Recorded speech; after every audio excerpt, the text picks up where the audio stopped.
Oh man, it's like he had to clarify specifically almost zero haters.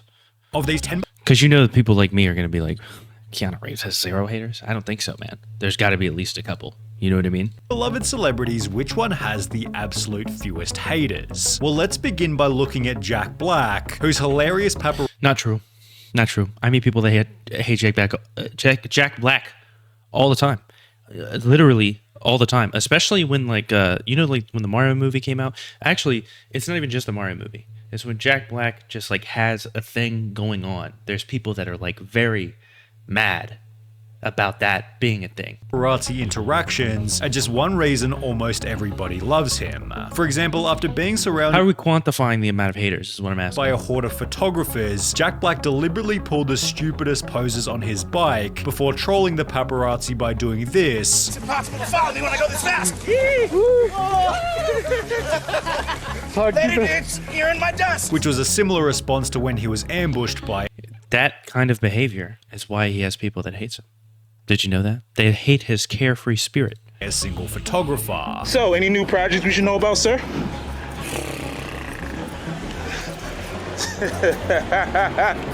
While most celebrities are concerned about keeping a manicured image, Jack Black shows that being an idiot can be just as beneficial, although he's also able to show maturity in the moments where it matters, like when he took the time to sing to a young kid who was a fan of School of Rock. Jack Black, he's just such a lovable guy. How could you not like him? I feel like sometimes it's not too hard to be a likable celebrity.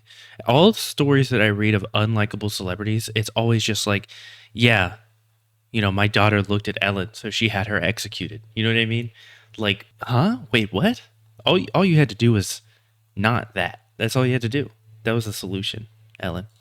Met him once briefly, he was nice enough. He was really great with his kid. Something about Jack Black just feels so human. But while Jack Black has always been loved by everybody, the now loved John Cena was once disliked by many. As True. the face of the WWE for roughly 15 years, people have said about John Cena, "I hated him when he was being shoved down our throats by Vince," while a Sportster article claimed he was disliked for being overpushed. This had only been done, however, because he was too perfect. He maintains a clean image outside of WWE and is a perfect role model for kids who form a big part of WWE's fan base, and he carried the company on his back through and through for over 15 years. He was a reliable name for WWE during that time, not to mention he learnt one of the world's hardest Bing chilling. languages just to further the company's presence. Bing chilling. WWE has really never been able to penetrate China. So I figured if one of WWE's top What does that say about us or China? You know, does that say more about us or does it say more about China? I feel like not being into WWE, like that's not a, like when I was a kid, for sure. Undertaker, Kane, you know,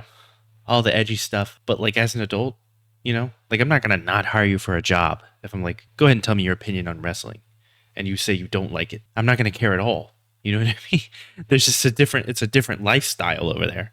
top superstars could bridge the language barrier, maybe we can get some relevancy over there. On top of this, John Cena holds the world record How did it work out? Do you think Bing Chilling made WWE blow up in popularity? for granting They're 650 like, who is this cracker? wishes through Make-A-Wish, which is especially crazy given no other figure has granted more than 200 wishes. When you experience something like the reward of a Make-A-Wish, if you're not moved, I don't know if you have a beating heart. How can haters hate on him? Yeah, I mean, listen, I'm going to say that. I know that I come across as like a cynic, but like whenever he says something like that, I think, yep, that's like the normal human, like if you're doing some type of Make-A-Wish thing and this kid is like, battling cancer and it's just like, you know what? I'm going to live just for you, Mr. Cena. You're like, that's probably like really, I'm just a guy. I really, like, it means a lot to me that you're fighting and, you know, like normal human beings. But because it's a celebrity, the basics aren't understood. He's a good guy with a kind heart. Cena, you're the man. I don't know how With anyone all this can in hate John mind, It's Cena. no surprise Cody Rhodes stated, John's the ultimate role model. although if we're talking about ultimate role models, then Steve Irwin has to come next. Not only did he treat the media Hey, not a big fan of Stingray people. Stingray fans haven't been able to recover. and his fans with respect, but of course animals too, using all of his income to purchase conservation areas in 4 different countries. What good is a fast car, a flash house, and a gold-plated dunny to me? He's, dude, he's so dumb. What good is a Donnie, I don't even know what he's talking about because he's Australian, you know? No clue what he's even saying. It's basically another language, but like, look, even she gets it, you know? It's understandable. Absolutely no. Well, they're good at all. together. I've been put on this planet to protect wildlife and wilderness areas, which in essence is going to help humanity. And you know, money's great. I can't get enough money. And you know what I'm going to do with it? True. Hey, same, man. Can't get enough either. I'm going to buy wilderness areas with it. Every single cent I get goes straight into conservation. And guess what, Charles? I don't give a rip whose money it is, mate. I'll use it and I'll spend it on buying land. When interviewed by The Age in I mean, yeah, he's dope. 2003, Steve used the interview to promote the protection of endangered species, and it seems his good nature The PS5 is shaking the entire desk. I'm like wondering, like, are my neighbors, like, is a bomb going off next door? And no, it's just the PS5 shaking the desk. was continued by the rest of his family. I never met Steve, but met the rest of the family when they were filming on Morton Island. Great bunch, friendly, approachable, so knowledgeable and willing to have a chat. Won us all over and were more than happy to join us for a drink in the evening. Steve Irwin was so kind toward animals that even after being killed by a stingray, fans have stated, I'm still a firm believer that Steve would have been like, Cricket, I'm so sorry Stingray, I didn't mean to scare you. You were just defending yourself and I was in your space. Gosh, what a beauty. I'm gonna be honest. I don't hate posts like that, but they do leave a weird taste in my mouth. Do you think the stingray was like, whoa, whoops, didn't mean to do that. I was a little scared. Ugh. I'm still a firm believer that Steve would be like, Cricket, I'm sorry, Stingray. I don't know, man. Whoopsie daisy. Admittedly, Those posts are always awkward to, and I realize like it could be me being a cynic, but like reading that is awkward. He was just like, oh, you got me. Don't worry, little buddy. I'm just going to die. are people who don't like Steve because he kept animals locked in his zoo, although finding a reason to hate Terry Crews is a much more difficult mission. In fact, when you Google Terry Crews in the media, much more difficult. All you'll find is articles like 19 reasons why Terry Crews is a gift to the world, and 9 of the biggest reasons to love Terry Crews, both of which, like Jack Black, citing Terry Crews' less than serious nature. For example, he does the exact same jump at every red carpet event, although there's another Terry Crews meme that's a whole lot better. Daniel the Goat wrote on Twitter, I keep this pic of Terry Crews in my wallet so I can see it when I'm about to waste money on things I don't need, lol, which Terry realized. I haven't seen anything sketchy related to Terry Crews either, now that I think about it. And I'm waiting. I'm always there. Like, I will say this. I never root for anyone's downfall, but whenever somebody has too clean of an image, I do wonder a little bit. I feel like Terry Crews isn't one of those people. Like, because he's not preachy. It's the kinds of people that have a clean image and are preachy, you know what I mean? About how clean their image is. Was a pretty good idea. I keep this pic of myself in my wallet so I can see it when I'm about to waste money on things I don't need, lol. Although the reason Terry Crews is ideal for the photo is because he's also incredibly disciplined. In a Reddit AMA, he explained, I spend almost 2 hours a day working out, and it's therefore no surprise he's built such a crazy physique, which has helped him to land some of Hollywood's most lovable roles, like Cheeseburger Eddie and Latrell Spencer from Cheeseburger Eddie. Terry Crews has also maintained his marriage for almost 35 years, which is a great indicator of likability, given Tom Hanks has done the same. In fact, the only time Tom Hanks— Hey, I'll have you know that there is a subsection of conspiracy theorists that really, really, really do not like Tom Hanks. Whether or not the reasons they dislike him are factual or real in any way or not, I don't know. I don't think so. I think the odds are bad. They think Tom Hanks is on that. It's not just like, oh, I heard he was mean to somebody at an IHOP. They think that Tom Hanks like drinks baby's blood or something like that, which is crazy. But because that's Woody right there. You know what I mean? Hanks ever got angry in public was when somebody bumped into his wife. Back the off. What are y'all doing? Knocking over my wife. Although he has been exposed for behaving badly on film sets. Only the person who exposed him was Tom Hanks himself. Not everybody is at their best every single day on a motion picture set, the 2-time Oscar winner said. I've had tough days trying to be a professional where my life has been falling apart in more ways than one, and the requirement for me that day is to be funny, charming, and loving, and it's the last way I feel. Despite often feeling frazzled, Tom Hanks appears legendary in almost every role, unlikable. However, even then his movies are often hated, well, again by Tom Hanks himself. Okay, let's admit this. We have all seen movies that we hate. I've been in some movies that I hate. You have seen some— I think that's just being an artist, man. I don't think you should ever like anything you put out. That's not true. I guess you just make music for you, but I feel like there's always going to be like, it's that imposter syndrome where even if you're like, I like this, I put it out to the world, but then the world really likes it. And you're like, I don't think that it was worth that much praise. You know what I mean? That happens a lot. Some of my movies and you hate them, with Tom's honesty about his bad moments, only making him even more likable. In fact, the only location you might find a Tom Hanks hater is r/unpopular opinion. I should hop over there, man. Responded, upvote to the realest unpopular opinion I've ever seen on this sub. Well done, you absolute psychopath. That's a very Reddit reply to that. Although nothing would be more psychopathic than despising Bob Ross, who was not only loved for his extremely wholesome persona, but also for inspiring millions to become artists themselves. Bob's show brought me so much joy, peace, and encouragement as a child. He was one of the reasons— Is this just a Quora? I was like, what is this? This isn't Reddit.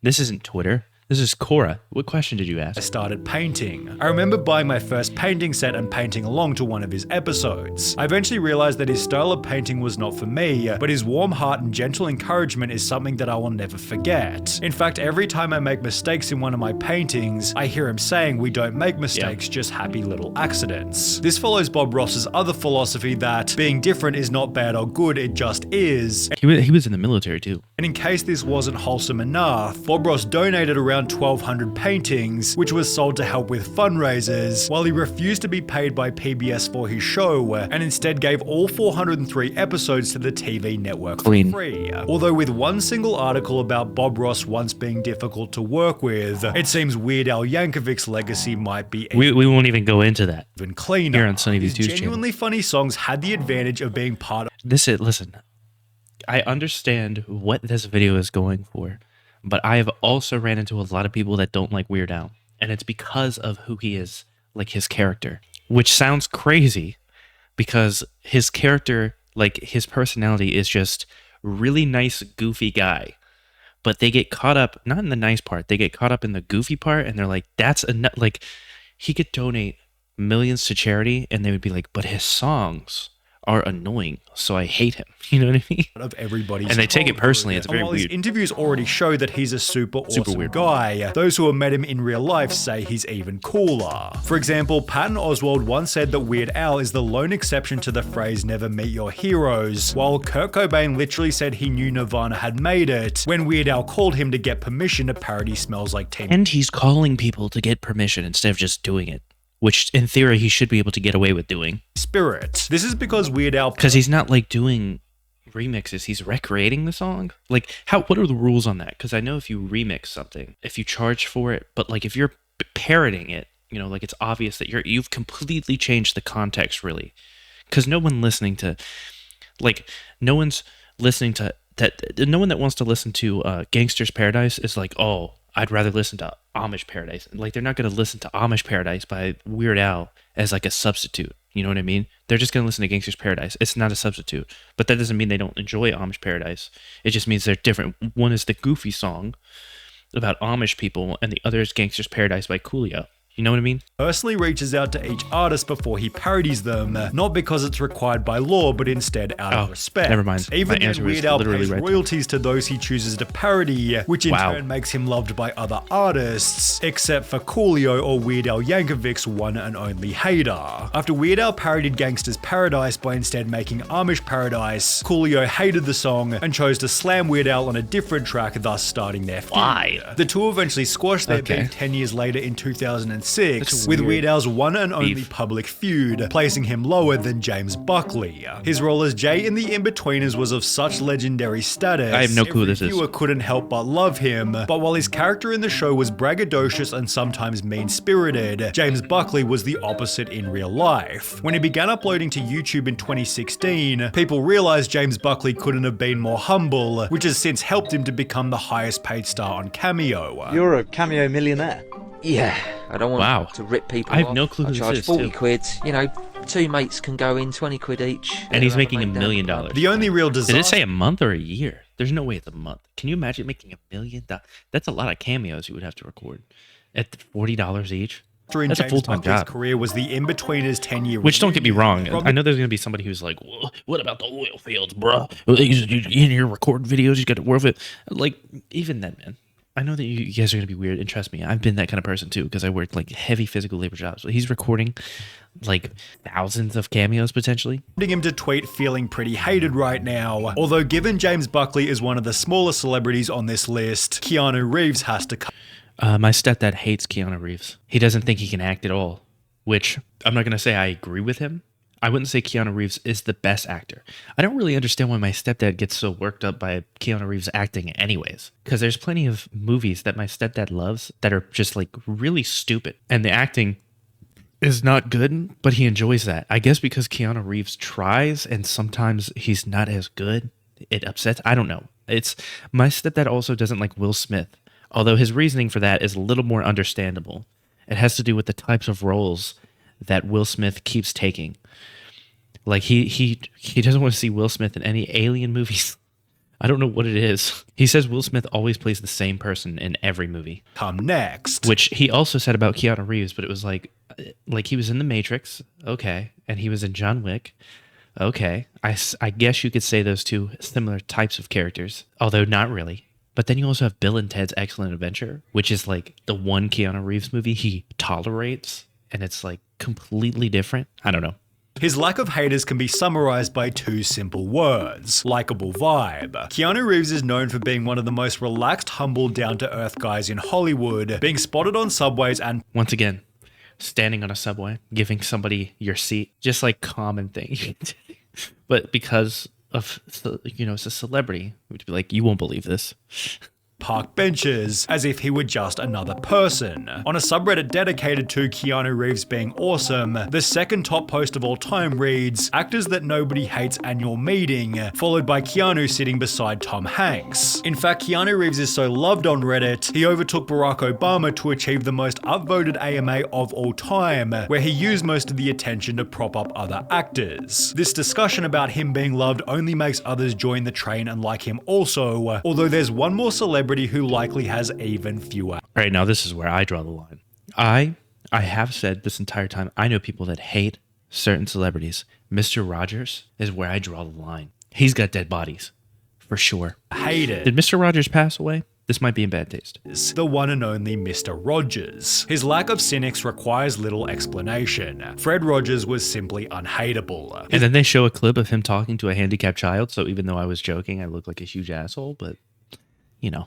Demeanor was so kind, calm, and caring that when his car was stolen from outside of the network, the thieves returned the car to the exact same spot 2 days later, with a note on the windscreen reading, "If we'd known it was yours, we never would have taken it." Mr. Rogers was the definition of leading by example, as Fred's work for the greater good did not take the form of marching, rallying, or picketing. Fred didn't march against Jim Crow, he cast black actors on his program, with his kind nature certainly extending to outside of the show. I mean, that is one way to go about it. You could protest, or you could just put people on your show. I actually met him a few times when I was younger. I knew his. I mean, that's what I would do, because I feel like I could sit here and I could complain online. I could stand in a picket line, whatever. I could block somebody from getting to their job or whatever, or I could just try to I could start with me. You know what I'm saying? I appreciate that more than anything. Grandson, and his personality wasn't just some facade he used on camera. He was genuinely one of the nicest people I've ever met. By all accounts, he actually was the kind and gentle man that he appeared to be on TV. In fact, this person thought hating Mr. Rogers was a sign of narcissistic parenting, with his likability being summarized by one single sentence. Mr. Rogers was, and in spirit remains, living proof that it's possible to conquer evil with kindness.